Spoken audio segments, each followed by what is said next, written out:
चित्रा त्रिपाठी नाराज हो गई, चित्रा त्रिपाठी नाराज हो गई, चित्रा त्रिपाठी नाराज हो गई। मैं पत्रकार हूँ। तुम पत्रकार हो तो मैं स्पाइडरमैन हूं। मैं पत्रकार हूँ। तो मैं भी एलन मस्क हूं। मैं पत्रकार हूँ। तो मैं भी मेलोनी का बॉयफ्रेंड हूं। अरे चित्रा जी, अगर आप पत्रकार होती तो आपको ऐसे वीडियो बना बना के बताना नहीं पड़ता। बताओ, आपने कभी किसी गधे को देखा है ये बताते हुए कि वो गधा है? अरे उसकी हरकतें खुद बता देती है कि वो चौथी फेल है। आपने कभी किसी सांप को देखा है ये बताते हुए कि वो सांप है? अरे उसका जहर खुद बता देता है कि वो किस न्यूज चैनल में एंकर है। आपने कभी किसी डायन को देखा ये बताते हुए कि वो डायन है? अरे उसका खून लगा मुंह बता देता है कि वो जंतर मंतर पे गई तो बच्चों को खा जाएगी। तो चित्रा जी, आप क्यों क्यों इतना जोर लगा रही हैं ये बताने में कि आप पत्रकार हैं? आप उतनी ही पत्रकार हैं जितने मोदी जी विश्व गुरु हैं। आप उतनी ही पत्रकार हैं जितने हरदीप सिंह पुरी पेट्रोलियम मिनिस्टर हैं। आप उतनी ही पत्रकार हैं जितना इथेनॉल पुरानी गाड़ियों के लिए सेफ है। आप उतनी ही पत्रकार हैं जितना राम मंदिर का चढ़ावा सेफ है। आप उतनी ही पत्रकार हैं जितना यति नरसिंहानंद संत है। आप उतनी ही पत्रकार हैं जितने इस टकले के सिर पे बाल हैं।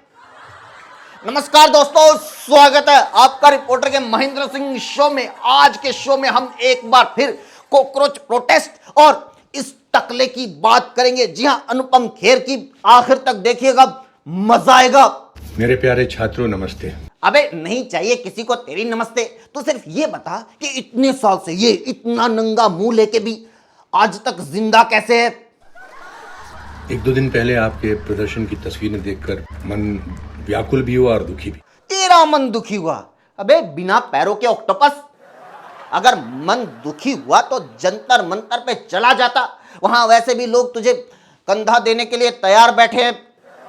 अरे गलत मत समझो, मैं वो वाला कंधा नहीं, वो जो गर्लफ्रेंड दुखी होती है तो उसको जो कंधा दिया जाता है, मैं उसकी बात कर रहा हूं। बस तेरे साथ दिक्कत ये है कि तुझे कोई कंधा भी दे तो उसका भी कोई फायदा नहीं, क्योंकि बार बार फिसल के गिरता रहेगा। किसी भी छात्र को अपनी बात कहने के लिए ऐसी परिस्थितियों से नहीं गुजरना चाहिए। हाँ तो खुल के बता कि कैसी परिस्थिति, किसने खड़ी की ये परिस्थिति? कौन है इस परिस्थिति का निर्माण करता, इसका रचयिता? कौन है जिसने बेरोजगारों को कॉकरोच बोला? कौन है जिसने पेपर लीक करवाए? कौन है जो एजुकेशन सिस्टम को बर्बाद कर रहा है? कौन है जो स्टूडेंट्स पर लाठियां बरसवा रहा है? उन सब का भी तो नाम ले, या उन सब की जिम्मेदारी भी तू अपने सिर पे ले लेगा। लेकिन दिक्कत फिर वही है, जिम्मेदारी भी फिसल के गिर जाएगी। मैं भी कभी छात्र था। नहीं, सच्ची हरकतों से तो नहीं लगता। तुझे देख के ऐसा लगता है कि तू किसी स्कूल का स्टूडेंट नहीं, बल्कि स्कूल की वो घंटी जरूर रहा होगा जिसको बजाने से छुट्टी होती है, और पियून भी बड़े मजे से बजाता होगा, टन टन टन। मैंने भी सपने देखे। कौन से सपने सत्तू सतपाल? कैसे सपने रिंकू राजेंद्र? ये अपने पोते पोतियों की उम्र के बच्चों को पुलिस की लाठियों से पिटवाने के सपने? ये छोटे छोटे बच्चों को पाकिस्तानी एजेंट, चाइना के एजेंट, देश विरोधी, देश के गद्दार कहलवाने के सपने? अरे सीधे सीधे बता, बोलना क्या चाहता बिना पंखुड़ी के पंखे? आज भी मेरे संस्थान में सैकड़ों विद्यार्थी हैं। हाँ तो ये बता कि उनमें से कितनों को तूने अलाउ किया है स्टूडेंट्स की इस प्रोटेस्ट में आने के लिए? कोई वीडियो, कोई फोटो पोस्ट कर जिसमें तेरे संस्थान के बच्चे सरकार से क्वेश्चन कर रहे हो। और वैसे भी कौन सा संस्थान जहां इस छिले हुए अंडे की फोटो लगाकर बच्चों को कहा जाता कि आओ हमें लाखों रुपए दो, हम तुम्हें एक्टिंग सिखाएंगे। ये एक्टिंग सिखाएगा, वो भी 4-6 महीने, साल भर के कोर्स में। अरे इतना ही बड़ा टीचर होता तो इस बेचारे सिकंदर को कुछ सिखा लेता। ये 2008 से फिल्म इंडस्ट्री में, फिर भी बेचारे ने मुश्किल से 10-12 फिल्में की होंगी, और उनमें भी रोल ऐसे कि आप इसको पहचान नहीं पाओगे। आज भी अगर इसको दिल्ली के जंतर मंतर पे ले जाके छोड़ दिया जाए तो कोई नहीं पहचानेगा। हाँ, कोई गलती से ये जरूर बोल देगा कि भैया पक्का आप ही हो ना, प्लीज अपनी ऑटो हटा लो, मुझे गाड़ी निकालनी है। मैं बता रहा हूं, इस बुढ़े की ये अकेडमी में कोई ज्वाइन मत करना। इससे अच्छा तो मेरा चैनल सब्सक्राइब कर लो। सिकंदर खेर ने अपने पूरे करियर में इतनी एक्टिंग नहीं की होगी, इतनी तो आप मेरी एक वीडियो देख के सीख जाओगे, वो भी फ्री में। इसलिए मैं आपकी बेचैनी, आपका गुस्सा और आपकी उम्मीदें तीनों को समझ सकता हूँ। ओह समझदार, ये फालतू का बिल्डअप छोड़, असली बात बोल, जो बोलना चाहता है, जो बोलने के लिए तूने ये अपना बिना कोंडोम का मुंह बाहर निकाला है। मेरी नजर में छात्र आंदोलन समाज की सबसे सच्ची आवाज होती है। तेरी नजर में तो विवेक अग्निहोत्री की फिल्में हिस्टोरिकल फैक्टर होती हैं। तेरी नजर में तो राम मंदिर का चढ़ावा चोरी भी छोटी सी बात होती है। अबे घर के बाहर लटकने वाले नजर बट्टू, असली बात बक, तू बकने क्या आया है? इसलिए मैं दिल से आपके साथ हूँ, लेकिन हाँ लेकिन ये जितने भी बॉलीवुड के दो बूहे नाग हैं, ये जितने भी दोगले सेलिब्रिटी हैं, इनकी असली बात इस लेकिन के बाद ही शुरू होती है। अब देखना, ये जो इतनी देर से स्टूडेंट्स के लिए निरुपमा रॉय बना हुआ था, कैसे एकदम से इसके भीतर का अब शक्ति कपूर बाहर निकलता है। जब आपके आंदोलन में बाहर के लोग घुसने लगते हैं तब सावधान हो जाइए। अबे उघाड़े सरकंडे, बाहर के लोग का क्या मतलब है? यहां अमेरिका ऑस्ट्रेलिया के लोग आकर नारे लगा रहे हैं, यहां सीरिया सूडान के नागरिक रैली कर रहे हैं, यहां यमन हैती की जनता जुलूस निकाल रही है, यहां एलियन आकर डांस कर रहे हैं।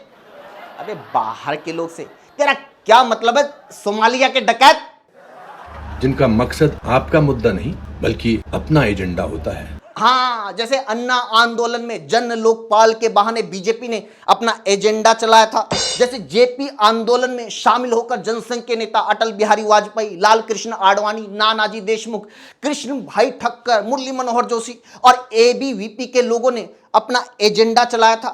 1974 का जेपी आंदोलन भी तो स्टूडेंट्स ने शुरू किया था, तो उसमें जनसंघ के अधेड़ नेता क्यों शामिल हुए?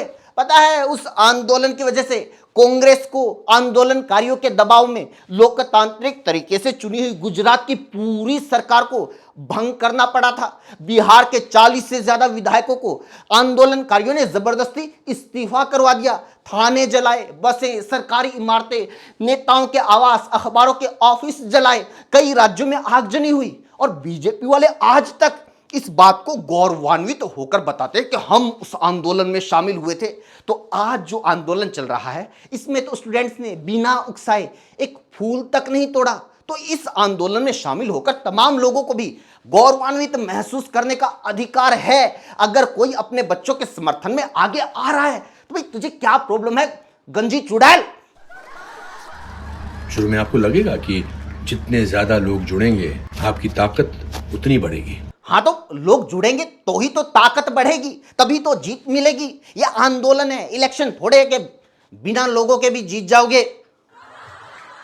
वो आपके दर्द पर अपनी राजनीति की इमारत खड़ी करने आते हैं। अरे दर्द भरी दास्तान, कोई इबारत तो बाद में खड़ी करेगा, पहले तो इस पर बात होनी चाहिए कि स्टूडेंट्स को ये दर्द दिया किसने। ये सुलभ शौचालय जैसा मुंह खोल के एक बार उनका भी तो नाम ले। धर्मेंद्र प्रधान, नरेंद्र मोदी के बारे में भी तो दो शब्द बोल, फिर देख कैसे अमित शाह से पहले खुद किरण खेर तेरी गुद्दी थपेड़ेगी। धीरे धीरे मुद्दा आपका नहीं रह जाता, नारे उनके हो जाते हैं, मकसद उनका हो जाता है। हाँ तो अपनी सरकार को बोल कि इनकी मांगे मानने में इतना टाइम क्यों लगा रही है, कि दूसरों को मौका मिले, फटाफट स्टूडेंट्स की मांगे मानो और बात खत्म करो। लेकिन सरकार ये नहीं करना चाहती, क्योंकि उसको पता है कि ये नेक्स्ट जनरेशन है। अगर इसको अभी से आंदोलन की, सरकार को झुकाने की, सरकार पर सवाल उठाने की और फिर सरकार से जीत जाने की आदत पड़ गई तो ये जो 2047 तक बिना किसी रोक टोक के, बिना विरोध और विपक्ष के सरकार चलाने का जो प्लान बना रखा है, इसके तो घोड़े लग जाएंगे। ये जो पूरे देश में आईटी सेल और अंधभक्तों के जरिए झूठ और डर का साम्राज्य खड़ा किया हुआ है, इसकी तो लंका लग जाएगी। अगर एजुकेशन और पेपर लीक इस देश में इशू बनने लगे तो फर्जी डिग्री की तो चाय फट जाएगी। अगर पढ़ने लिखने वाले बच्चे सड़कों पर आकर बोलने लगे, अगर वो एक्टिव होकर देश और सोसाइटी के बारे में सोचने लगे, तो ये धर्म की रक्षा के नाम पर हर गांव गली मोहल्ले में जो स्कूल ड्रॉप आउट गमछाधारियों की फौज खड़ी की है, ये तो सारे बेरोजगार हो जाएंगे।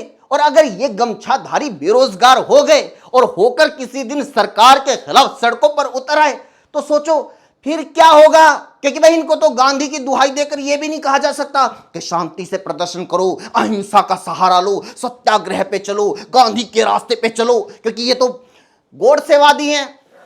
बताओ है किसी पुलिस में हिम्मत जो गौर से भक्तों पे लाठी चलाए, इससे पहले वो पुलिस पे गोली चला देंगे। इसी के साथ वीडियो में इतना ही दोस्तों। कैसी लगी कमेंट करके जरूर बताइए। अगर आपको हमारी वीडियो पसंद आती है तो और भी आपके जैसे लोगों तक शेयर कीजिए। हमसे जुड़ने के लिए चैनल को प्लीज जरूर सब्सक्राइब कीजिए। हमें इंस्टाग्राम के ऊपर भी जरूर फॉलो कीजिए। Thank you so much.